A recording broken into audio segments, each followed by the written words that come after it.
Hola mis hermanos, que Dios los bendiga, los cuide y los guarde por siempre. Es una gran alegría por la gracia del Señor compartir el mensaje de la lección de este nuevo trimestre. Vamos a estar estudiando el libro de Génesis. Que Dios nos dé sabiduría y que nos permita comprender el mensaje que Él nos ha revelado para que podamos conocer su gran amor y andar en santidad. Comencemos con una oración. Señor y Padre nuestro que estás en el cielo, santificado sea tu nombre. Gracias por tu palabra, gracias por tu gran amor, gracias porque nos abrazas con tu eterna misericordia. Tú eres un Dios de paz y no de confusión. Por ello te pedimos que ilumines nuestra mente, nuestro corazón, nuestra conciencia, para que podamos comprender claramente tu voluntad y ponerla en práctica. Oramos en el nombre de Jesús. Amén, Señor. Ok, hermanos, la lección de esta semana tiene como título La creación. Comencemos con el día sábado. En el principio creó Dios los cielos y la tierra. Génesis 1:1. El comentario bíblico adventista nos dice, estas palabras nos recuerdan que todo lo humano tiene un principio. Solo aquel que está entronizado como el soberano Señor del tiempo no tiene principio ni fin. De modo que las palabras con que comienzan las Escrituras trazan un decidido contraste entre todo lo que es humano, temporal y finito, y lo que es divino, eterno e infinito. Al hacernos recordar nuestras limitaciones humanas, esas palabras nos señalan a aquel que es siempre el mismo y cuyos años no tienen fin. Nuestra mente finita no puede pensar en el principio sin pensar en Dios, pues Él es el principio. La sabiduría y todos los otros bienes tienen su principio con el Señor. Y si alguna vez hemos de asemejarnos de nuevo a nuestro Hacedor, nuestra vida y todos nuestros planes deben tener un nuevo principio en Él. Tenemos el privilegio de disfrutar de la confiada certeza de que el que comenzó en nosotros la buena obra, la perfeccionará hasta el día de Jesucristo. Él es el autor y consumador de la fe. Nunca olvidemos el hecho sublime, implícito en estas palabras, en el principio, Dios. Fin de la cita. El autor de la lección comparte con nosotros el siguiente pensamiento. La lección más importante de las historias bíblicas de los comienzos es sobre la gracia. Nuestra existencia es pura y exclusivamente un acto de gracia. Dios creó los cielos y la tierra cuando la humanidad aún no estaba presente. Al igual que nuestra creación, nuestra redención es también un regalo. Cuán profundo es que ambos conceptos, creación y redención, estén presentes en el mandamiento del sábado. En la matutina Exaltada Jesús, del 2 de febrero, titulada La creación del mundo, dice lo siguiente: el Padre y el Hijo emprendieron la grandiosa y admirable obra que habían proyectado, la creación del mundo. La tierra que salió de las manos del Creador era sumamente hermosa. Había montañas, colinas y llanuras, y entre ellos ríos, lagos y lagunas. La tierra no era una vasta llanura. La monotonía del paisaje estaba interrumpida por colinas y montañas, no altas y abruptas como las de ahora, sino de formas hermosas y regulares. No se veían las rocas escarpadas y desnudas, porque yacían bajo la superficie, como si fueran los huesos de la tierra. Las aguas se distribuían con regularidad.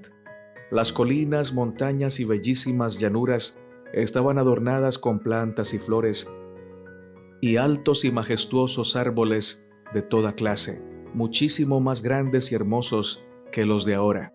El aire era puro y saludable, y la tierra parecía un noble palacio. Fin de la cita. El erudito bíblico cristiano Matthew Henry nos dice lo siguiente sobre la creación. El primer versículo de la Biblia nos da un relato satisfactorio y útil del origen de la tierra y de los cielos. La fe del cristiano humilde entiende esto mejor que la fantasía de los hombres más doctos. De lo que vemos del cielo y la tierra, aprendemos el poder del gran Creador, que el hecho de ser creados y nuestro lugar como hombres nos recuerden nuestro deber cristiano de mantener siempre el cielo a la vista y la tierra bajo nuestros pies. El Hijo de Dios, uno con el Padre, estaba con Él cuando éste hizo el mundo. Mejor dicho, a menudo se nos dice que el mundo fue hecho por Él y que sin Él nada fue hecho.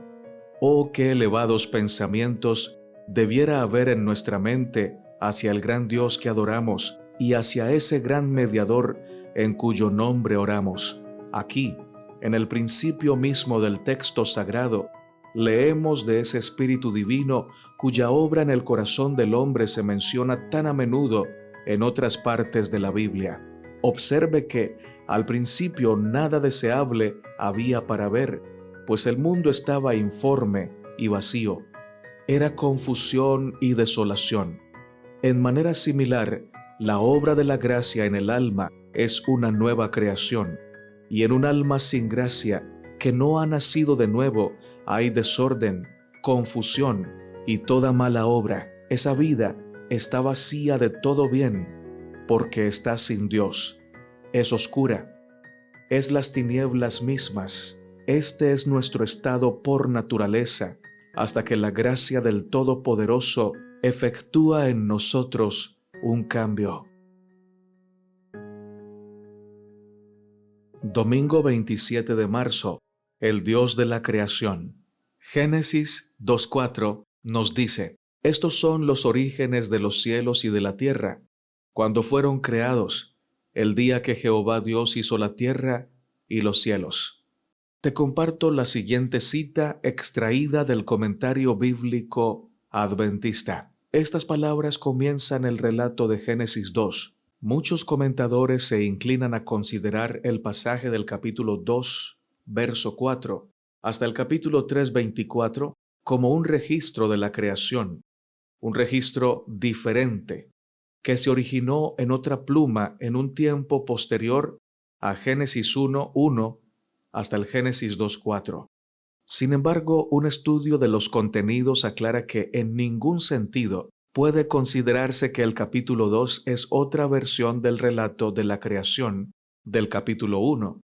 Su propósito es colocar a Adán y a Eva en su hogar en el huerto del Edén, y esto se logra proporcionando información adicional, la mayor parte de la cual en realidad no pertenece al relato de la creación como tal.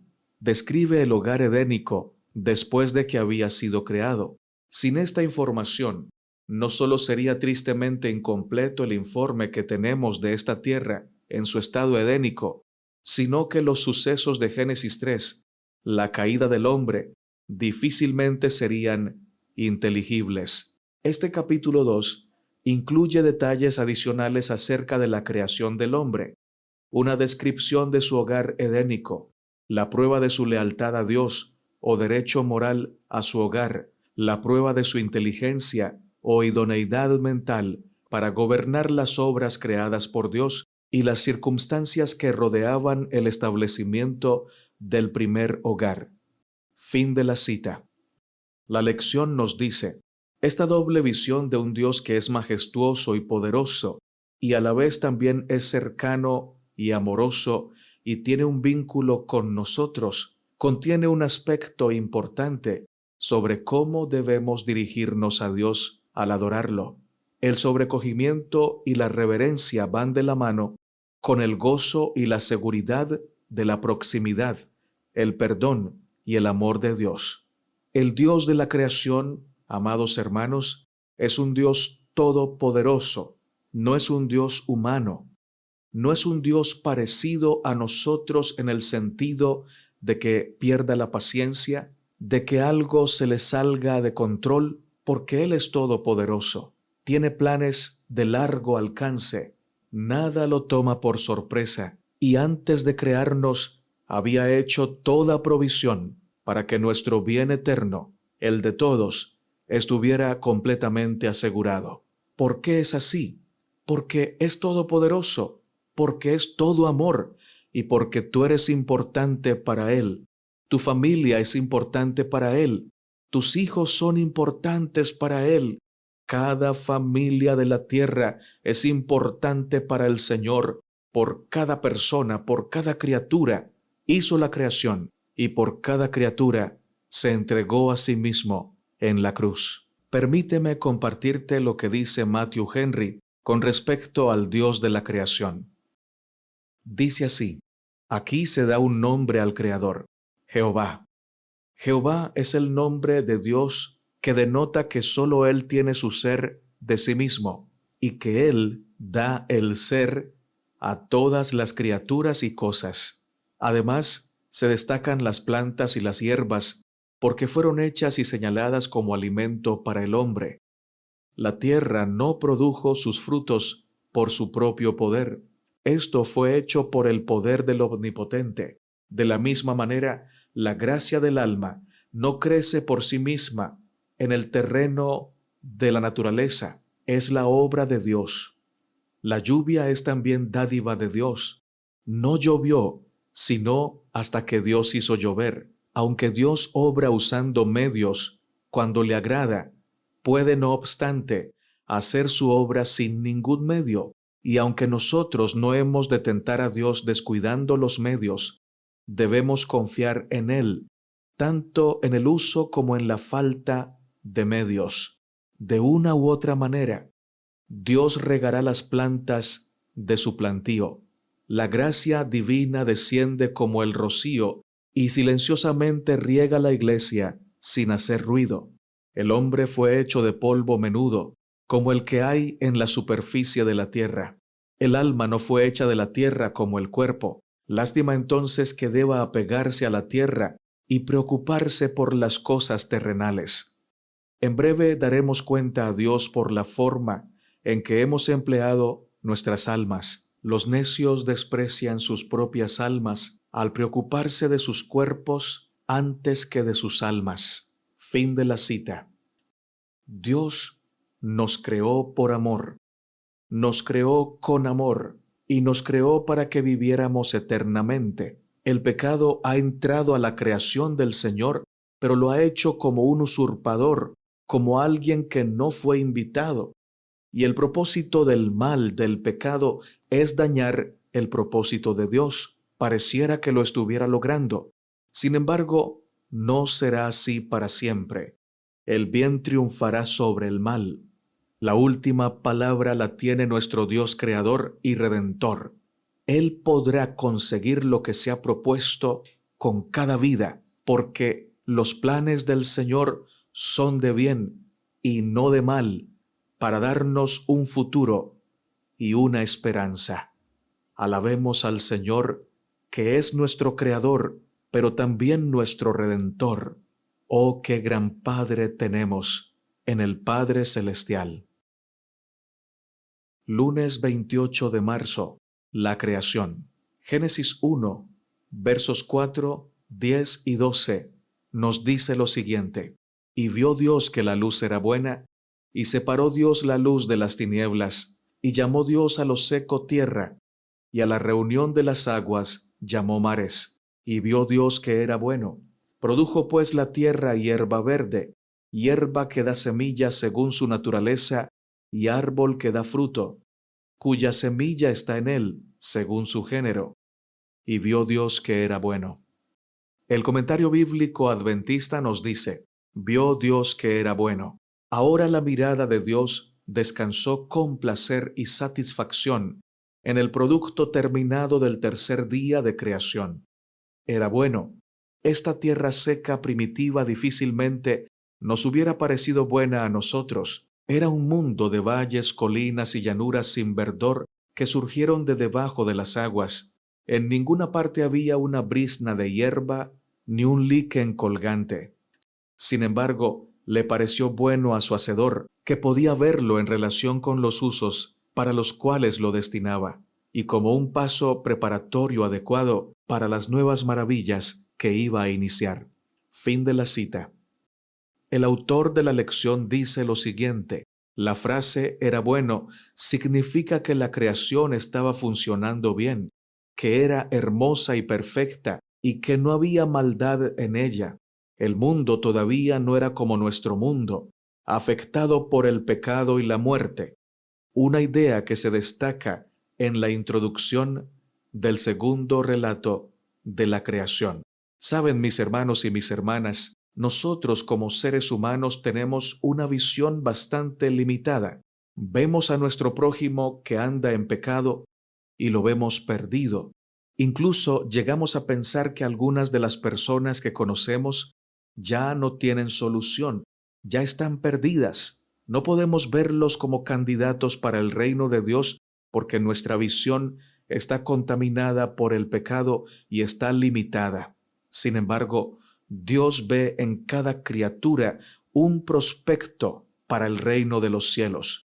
En cada criatura el Señor, nuestro Dios, ve un candidato para estar con Él eternamente, porque lo que para nosotros es imposible, para Dios es posible.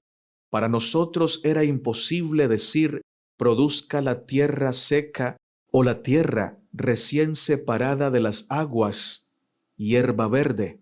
Primero, porque no estábamos allí, y segundo, porque nuestra palabra no tiene el poder creador que sí tiene la palabra del Señor. Dios dijo a esa tierra recién separada de las aguas, esa tierra aparentemente estéril, que era buena, y luego procedió a decir: produzca hierba verde, produzca semillas según su naturaleza, y árbol que da fruto, cuya semilla esté en él, según su género. ¿Y sabes qué pasó? La tierra obedeció y produjo todo lo que Dios la mandó. Para Dios no es imposible crear una nueva criatura en un pecador, aunque para nosotros ese pecador ya no tenga solución, ya no tenga esperanza. Para nosotros, algunos pecadores ya no tienen esperanza, pero qué sorpresa nos vamos a llevar en la nueva creación, en la tierra nueva, cuando veamos allí a todas las personas que creíamos que no iban a estar, porque hay poder en nuestro Creador y Redentor, Cristo Jesús. Dice la hermana Elena de White en la matutina Alza tus ojos del 16 de noviembre. La creación nos habla de la capacidad y del poder de Dios. En su bondad, Él puso en la tierra hermosas flores y árboles adaptados maravillosamente a los lugares y el clima donde crecen. Y aunque el pecado estropeó la forma y la belleza de las cosas de la naturaleza, aunque en ellas se vean señales de la obra del príncipe del poder del aire, aún así hablan de Dios y todavía revelan algo de la belleza del Edén. En los cielos, en la tierra, en las anchas aguas del océano, vemos la obra de Dios. Toda la creación testifica de su poder, su sabiduría y su amor. Sin embargo, no aprendemos ni de las estrellas, ni del océano, ni de las cataratas acerca de la personalidad de Dios.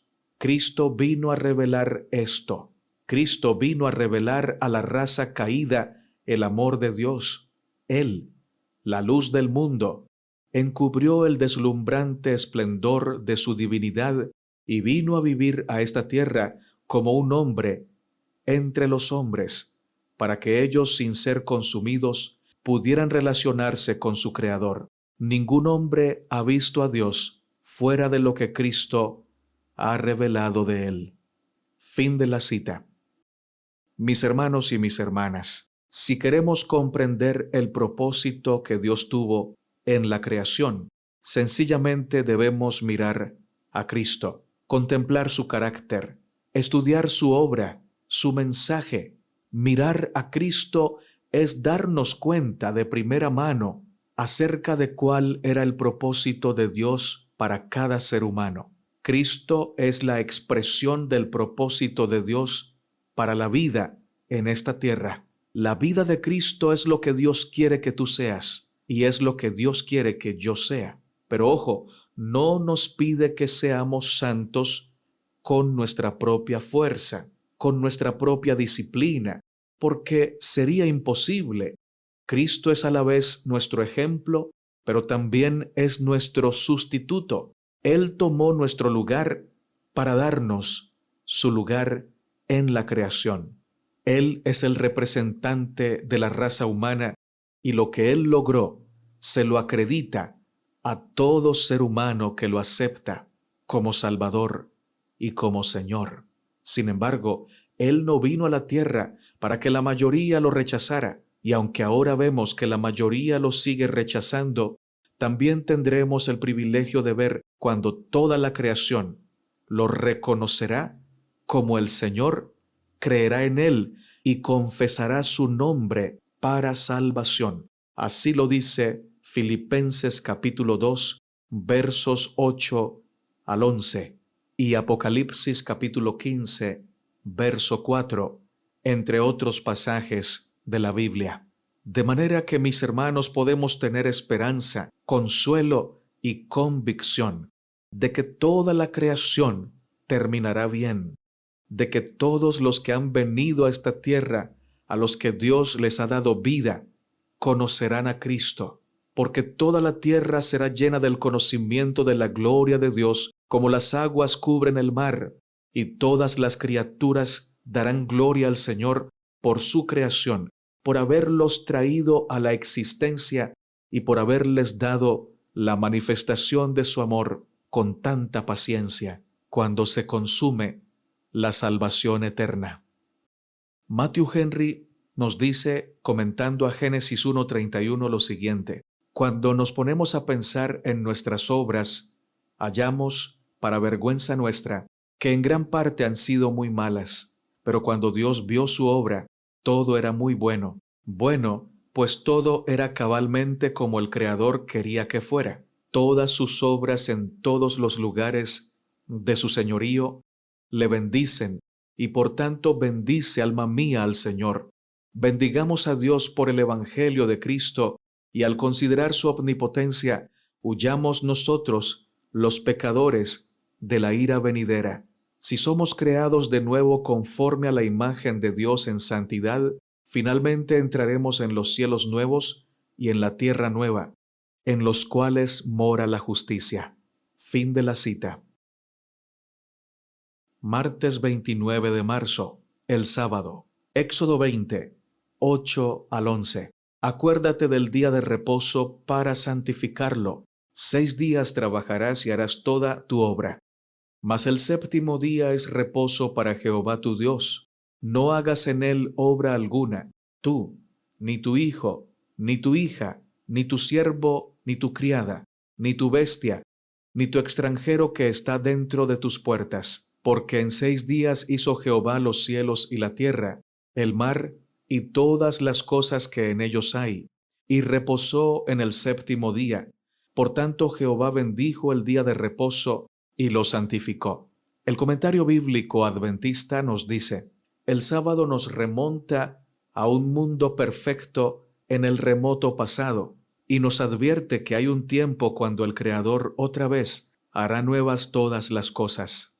También es un recordativo de que Dios está listo para restaurar dentro de nuestros corazones y de nuestras vidas su propia imagen tal como era en el principio. Génesis 1, 26 y 27. El que entra en el verdadero espíritu de la observancia del sábado se hace así idóneo para recibir el sello de Dios, que es el conocimiento divino de que el carácter del Eterno está reflejado perfectamente en la vida del hombre. Ezequiel 20:20. Una vez cada semana tenemos el feliz privilegio de olvidar todo lo que nos recuerde este mundo de pecado y acordarnos de las cosas que nos acercan a Dios.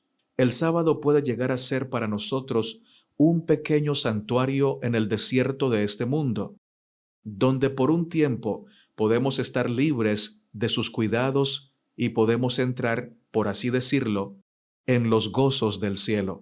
Si el descanso del sábado fue deseable para los seres sin pecado del paraíso, cuánto más esencial lo es para los falibles mortales que se preparan para entrar de nuevo en esta bendita morada. Fin de la cita. El autor de la lección dice lo siguiente: el sábado, que marca el primer fin de la historia de la humanidad, es decir, la última creación de la historia de la creación de la humanidad, es también una señal de esperanza para la humanidad sufriente y para el mundo que gime. Es interesante que la frase «acabó la obra» reaparezca al final de la construcción del santuario, Éxodo 40:33, y nuevamente aparece al final de la construcción del templo de Salomón, Primero de Reyes 7:40. Ambos eran lugares donde se enseñaba la lección del Evangelio y la salvación. Fin de la cita. Mis hermanos, lo que es el sábado en la semana para nosotros es Cristo para nosotros durante toda nuestra existencia.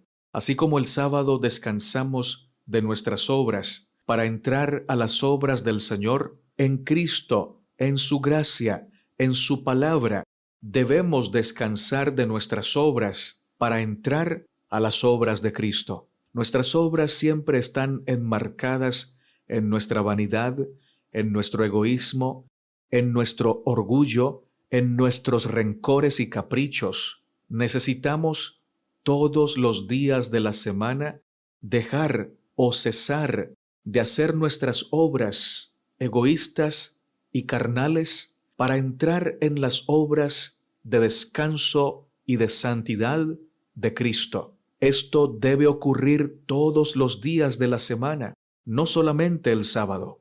Cristo es nuestro reposo. Él nos dice: venid a mí, los que estéis trabajados y cargados, que yo os haré descansar. Él es nuestro reposo.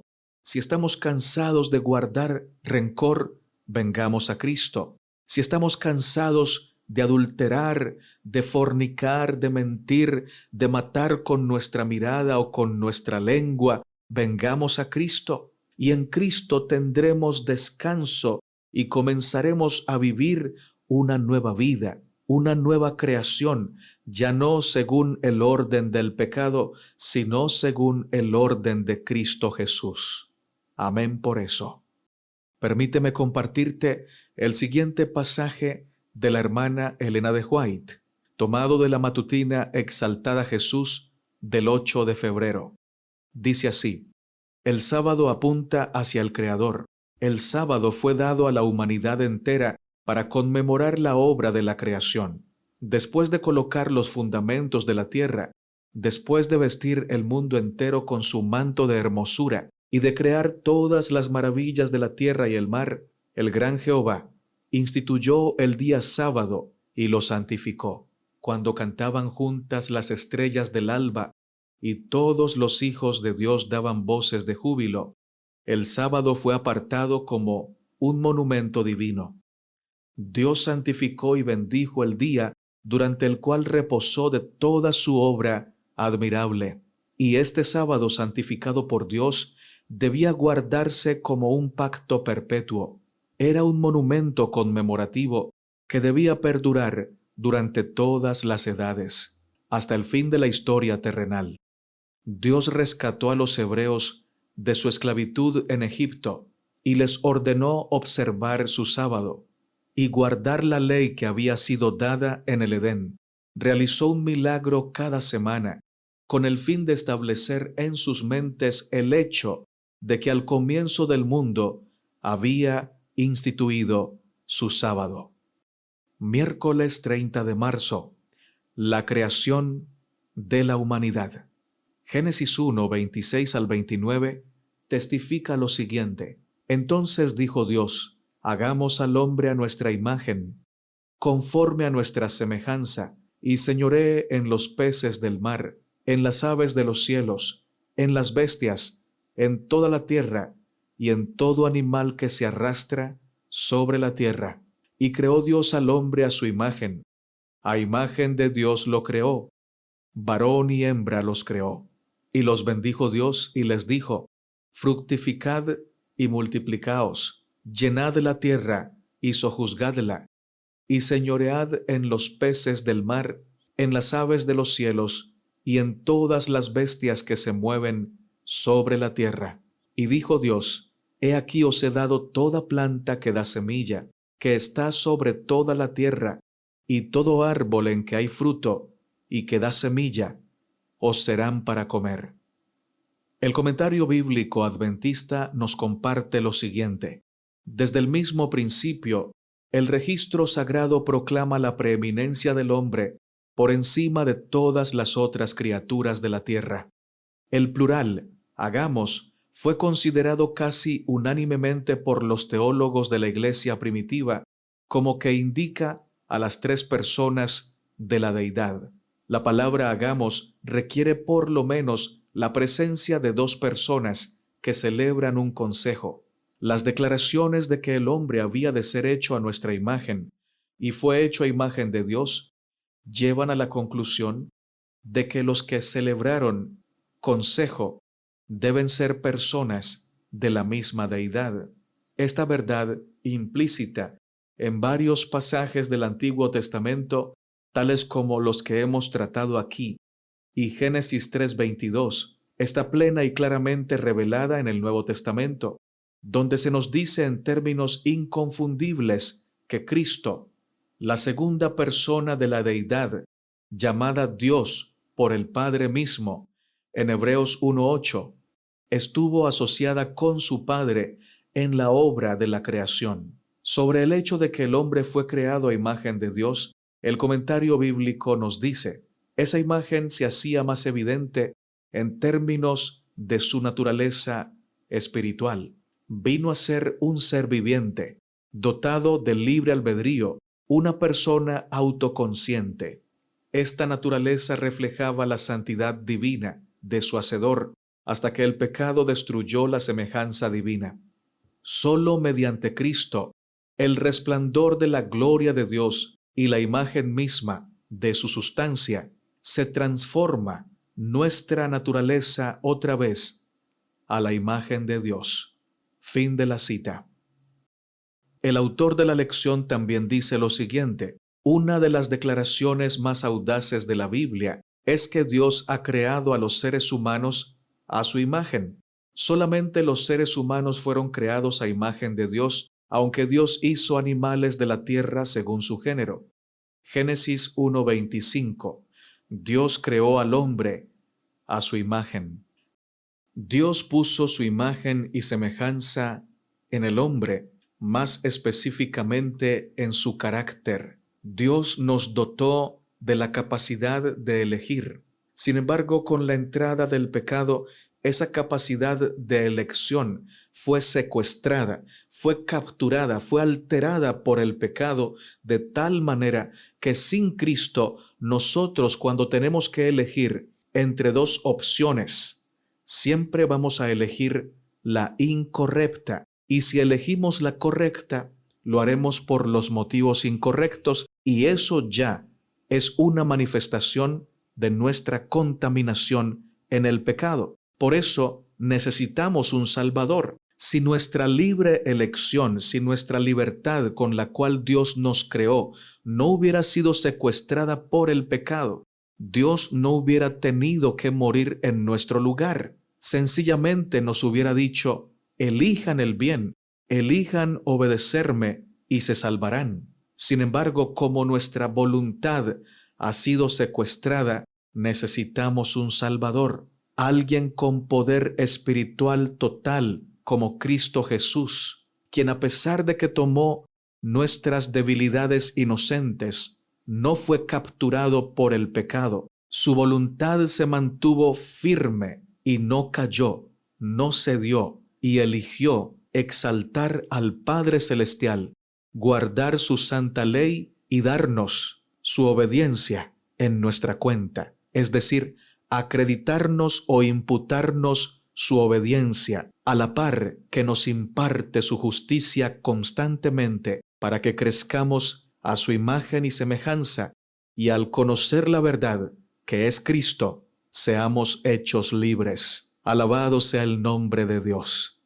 La matutina Hijos e Hijas de Dios en el capítulo llamado Es Santa, Justa y Buena, dice lo siguiente: como supremo gobernante del universo, Dios ha establecido leyes para el gobierno, no solo de todos los seres vivientes, sino de todas las operaciones de la naturaleza.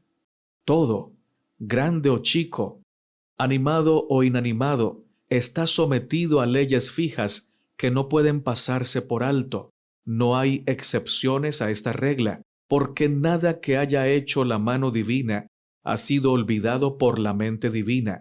Solamente al hombre, la obra culminante de su creación, le ha dado Dios conciencia para comprender los requerimientos sagrados de la ley divina y un corazón capaz de amarla como santa, justa y buena.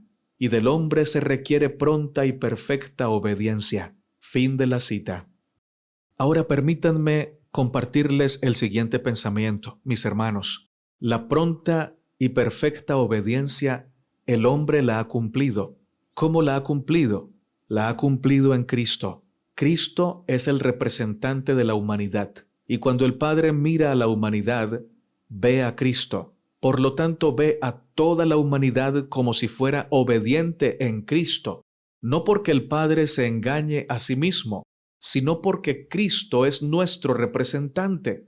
Y así como en Adán todos mueren, en Cristo todos somos vivificados. Cristo cumple a cabalidad la ley de Dios y nos entrega esa obediencia en nuestra cuenta. Y el Padre entonces nos ve no como somos ahora, sino como vamos a llegar a ser cuando seamos uno en Cristo Jesús y estemos salvados eternamente y para siempre. Ahora, la pregunta es, ¿qué debe surgir en nuestros corazones al conocer esta gran verdad? No debe surgir la pereza ni el contentamiento en el pecado. Más bien debe surgir la gratitud y la lealtad, siendo que Dios es tan bueno con nosotros que nos acredita la obediencia de Cristo y que no nos ve a nosotros sino que ve a Cristo, pues entonces, por amor, vamos a vivir en Cristo y para Cristo, para hacer su voluntad. Obviamente, no será una obediencia perfecta como la del Señor, pero Él se agradará en vernos felices andando en el camino que Él nos ha trazado. El Señor es bueno y para siempre es su misericordia. Matthew Henry aporta un excelente comentario para la lección del día de hoy. El hombre fue hecho para ser una criatura diferente de todas las que habían sido hechas hasta entonces. En él tenían que unirse la carne y el espíritu, el cielo y la tierra. Dios dijo, hagamos al hombre.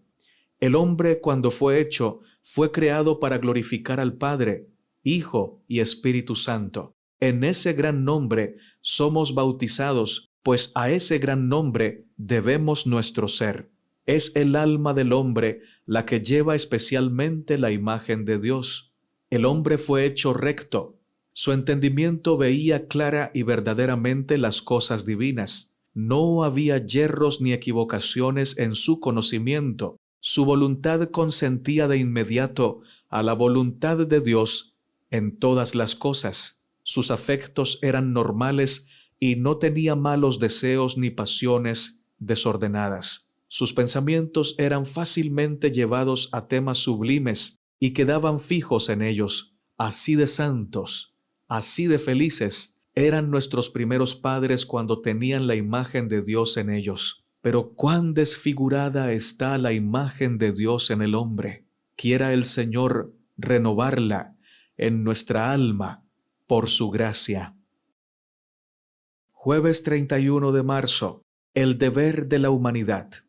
Génesis 2, 15 al 17 dice: Tomó pues Jehová Dios al hombre y lo puso en el huerto de Edén, para que lo labrara y lo guardase. Y mandó Jehová Dios al hombre diciendo: De todo árbol del huerto podrás comer, mas del árbol de la ciencia del bien y del mal no comerás de él, porque el día que de él comieres, ciertamente morirás. Dice el comentario bíblico adventista: Habiendo preparado Dios una morada para el hombre, a quien había creado, lo colocó en ese huerto que era su hogar y le encomendó una misión bien definida, para que lo labrara y lo guardase.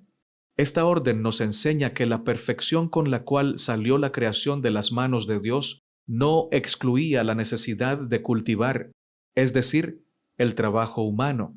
El hombre había de usar sus facultades físicas y mentales para conservar el huerto en el mismo estado perfecto en que lo había recibido. El hecho de que el trabajo físico será una característica deleitosa de la tierra nueva indica que el trabajo no tuvo el propósito de ser una maldición.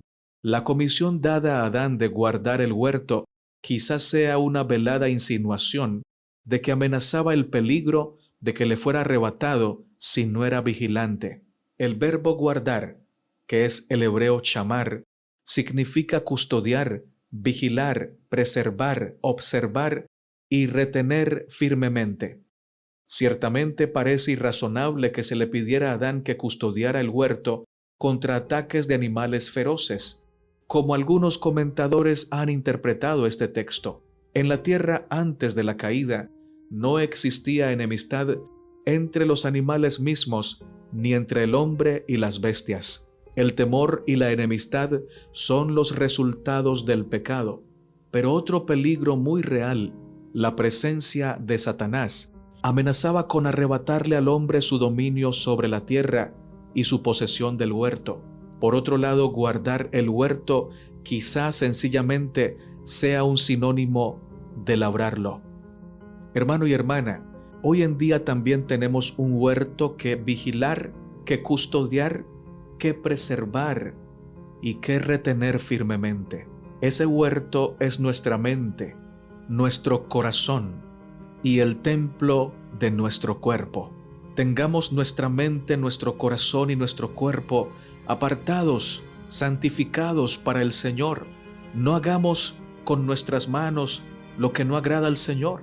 Levantemos al caído, abracemos a nuestros amados, pero también a aquellos que necesitan un abrazo. Sirvamos, mostremos al mundo con nuestras manos que Dios es amor. No sigamos la senda equivocada con nuestros pies, porque Dios nos ha dado los pies para que transitemos la senda de la justicia. No acariciemos pensamientos en nuestra mente y en nuestro corazón que desagraden el nombre de Dios, que degraden nuestras almas. Llevemos cautivo todo pensamiento a los pies de Cristo, quien se encargará de echar esos pensamientos sucios al fondo de la mar. Cuidemos nuestro huerto, cuidemos lo que Dios nos ha dado, la vida tan preciosa que el Señor nos dio. No debemos gastarla en el pecado, no debemos invertirla mal. Pongámosla en manos de Dios y permitamos que el Señor la use para gloria de su nombre.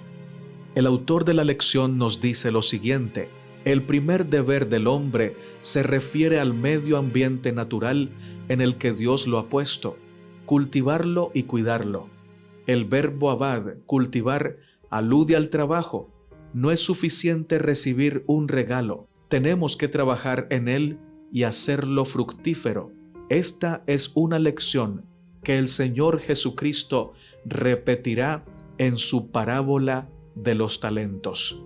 El verbo chamar, que significa cuidar, implica la responsabilidad de preservar lo recibido. Fin de la cita. Permítanme compartir lo que dice el comentario bíblico acerca del mandato de no comer del árbol de la ciencia del bien y del mal. La orden referida en estos versículos presupone que el hombre entendía el lenguaje que hablaba Dios y la distinción entre podrás y no podrás. La orden comienza positivamente, concediendo permiso para comer libremente de todos los árboles del huerto, con la excepción de uno, el derecho a disfrutar sin reserva de todos los otros árboles resalta por la forma idiomática intensiva. Dice comiendo comerás. Originalmente dice akol to kel. Aún en toda prohibición divina hay un aspecto positivo. Era muy precisa la limitación de esta libertad. El hombre no debía comer del árbol llamado árbol de la ciencia del bien y del mal. Puesto que no ha sido revelado, es inútil especular con la clase de fruto que daba. La misma presencia de este árbol en el huerto indicaba que el hombre era un ser moral libre. No se forzaba el servicio del hombre. Podía obedecer o desobedecer. Él era quien debía decidir. El fruto en sí mismo era inofensivo, pero la orden explícita de Dios de abstenerse de comerlo colocaba aparte ese árbol como el objeto de la prueba de la lealtad y obediencia del hombre. Como ser moral, el hombre tenía la ley de Dios escrita en su conciencia, pero se estableció una prohibición para aclarar los principios de esa ley al aplicarla a una situación específica, haciéndola así una prueba justa de la lealtad del hombre a su Hacedor. Dios era el verdadero dueño de todas las cosas, aun de las que estaban confiadas a Adán, y esto daba a Dios el derecho de reservarse cualquier parte de la creación para sí mismo. No hubiera sido irrazonable que se reservara una gran porción de esta tierra y que hubiera permitido que Adán solo usara una pequeña parte de ella. Pero no era así. El hombre podía usar libremente de todo lo que estaba en el huerto, excepto un árbol. Evidentemente, el abstenerse de comer del fruto de ese árbol no tenía otro propósito sino el demostrar claramente su lealtad a Dios. Fin de la cita. Es interesante ver que aunque Adán y Eva tomaron del fruto, desobedecieron a Dios, la Biblia nos muestra que Dios no los destruyó. ¿Sabes por qué? Porque Dios es un Padre, porque Dios ama con amor eterno. Toda criatura que existe o que haya existido ha recibido su vida de Dios, y Dios ama a esa criatura, no importa si fue mala o si fue buena, como si fuera la única criatura que existiera en el universo. Para Dios cada persona es irreemplazable. Él saca y cuenta su ejército, a todas llama por su nombre, y cuando dice que Él saca y cuenta su ejército, se refiere no solamente a sus ángeles, sino a todas las criaturas, y nota que dice que a todas llama por su nombre. ¿Por qué? Porque conoce a cada criatura de manera íntima y ama a cada criatura de manera individual. Por eso estoy seguro que así como Adán y Eva pecaron y fueron salvados por la sangre de Cristo, cada criatura será salva en Cristo. Unos aceptan el sacrificio del Señor a tiempo, en esta vida, pero otros lo harán luego, en el juicio, cuando a través del fuego puedan contemplar la gloria de Dios y recibir en su corazón la gracia y el perdón. Creerán en Cristo y entonces para ellos también se cumplirá esto que dice: para que todo aquel que en Él cree no se pierda, mas tenga vida eterna. Creerán y serán salvos, porque Dios no quiere que nadie se pierda. Y si Él no quiere que nadie se pierda, nadie se va a perder, porque al final se va a cumplir lo que Dios quiere que se cumpla. La misma oración que nos enseñó el Señor Jesucristo demuestra que así va a ser, porque en ella Cristo dice: hágase tu voluntad en el cielo y en la tierra. Y su voluntad es que todos los hombres procedan al arrepentimiento y vengan al conocimiento de la verdad.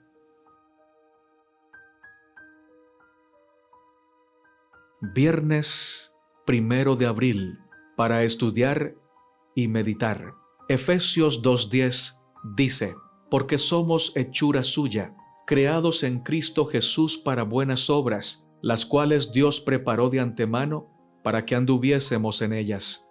El comentario bíblico adventista nos dice: creados en Cristo Jesús. El hombre no puede producir por sí mismo buenas obras. Es necesario que antes sea recreado espiritualmente por Cristo para que pueda producir las buenas obras, las cuales hará de acuerdo con la voluntad de Dios. El privilegio y el deber de testificar acerca del propósito divino mediante las buenas obras llega a ser posible debido al cambio que Cristo efectúa en la voluntad, los afectos y los propósitos. Caminar o andar en buenas obras debe ser algo habitual y espontáneo, no impuesto, una expresión natural de la nueva vida que ha sido creada en el creyente. Si alguno no está caminando en buenas obras, hay razón para poner en duda que haya recibido la gracia de Dios.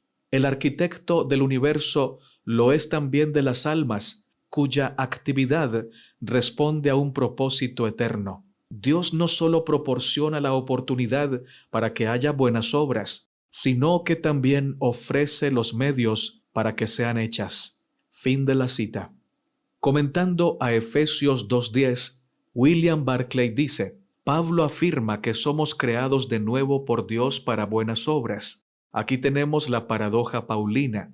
Todas las buenas obras del mundo no pueden restaurar nuestra relación con Dios. Pero algo muy serio le pasaría al cristiano o al cristianismo si no produjera buenas obras. No hay nada misterioso en esto. Se trata sencillamente de una ley inevitable del amor. Si alguien nos ama de veras, sabemos que no merecemos ni podemos merecer ese amor, pero al mismo tiempo tenemos la profunda convicción de que debemos hacer todo lo posible para ser dignos de ese amor. Así sucede en nuestra relación con Dios. Las buenas obras no pueden ganarnos nunca la salvación, pero habría algo que no funcionaría como es debido en nuestro cristianismo si la salvación no se manifestara en buenas obras. Como decía Lutero, recibimos la salvación por la fe sin aportar obras, pero la fe que salva va siempre seguida de obras, obviamente buenas. No es que nuestras buenas obras dejen a Dios en deuda con nosotros y le obliguen a concedernos la salvación. La verdad es más bien que el amor de Dios nos mueve a tratar de corresponder toda nuestra vida a ese amor, esforzándonos por ser dignos de ese amor. Sabemos lo que Dios quiere que hagamos. Nos ha preparado de antemano la clase de vida que quiere que vivamos y nos lo ha dicho en su libro y por medio de su Hijo. Nosotros no podemos ganarnos el amor de Dios, pero podemos y debemos mostrarle que le estamos sinceramente agradecidos, tratando de todo corazón de vivir la clase de vida que produzca gozo al corazón de Dios. Fin de la cita. Amado Padre que estás en el cielo, damos honra y gloria a tu nombre. Gracias, Señor, por esta palabra fresca que llena nuestra vida de amor, de esperanza y de fe. En tu nombre, amado Maestro, queremos seguir aprendiendo, queremos seguir creciendo a tu imagen para hacer tu voluntad, pero también para testificar de tu amor a otras personas. Te rogamos, oh Señor, que nos permitas conocerte cada día más, conocerte como el Padre que se ha revelado a través de Cristo. Bendice, Señor, a cada oyente. Bendice su vida, su familia, su trabajo, sus proyectos, su vida espiritual, su salud. Responde, oh Padre Celestial, según tu voluntad, a cada petición que tienen mis hermanos y mis hermanas. En tus manos ponemos nuestra vida, porque en tus manos estamos completamente seguros. Gracias, en el nombre de Jesús. Amén, Señor.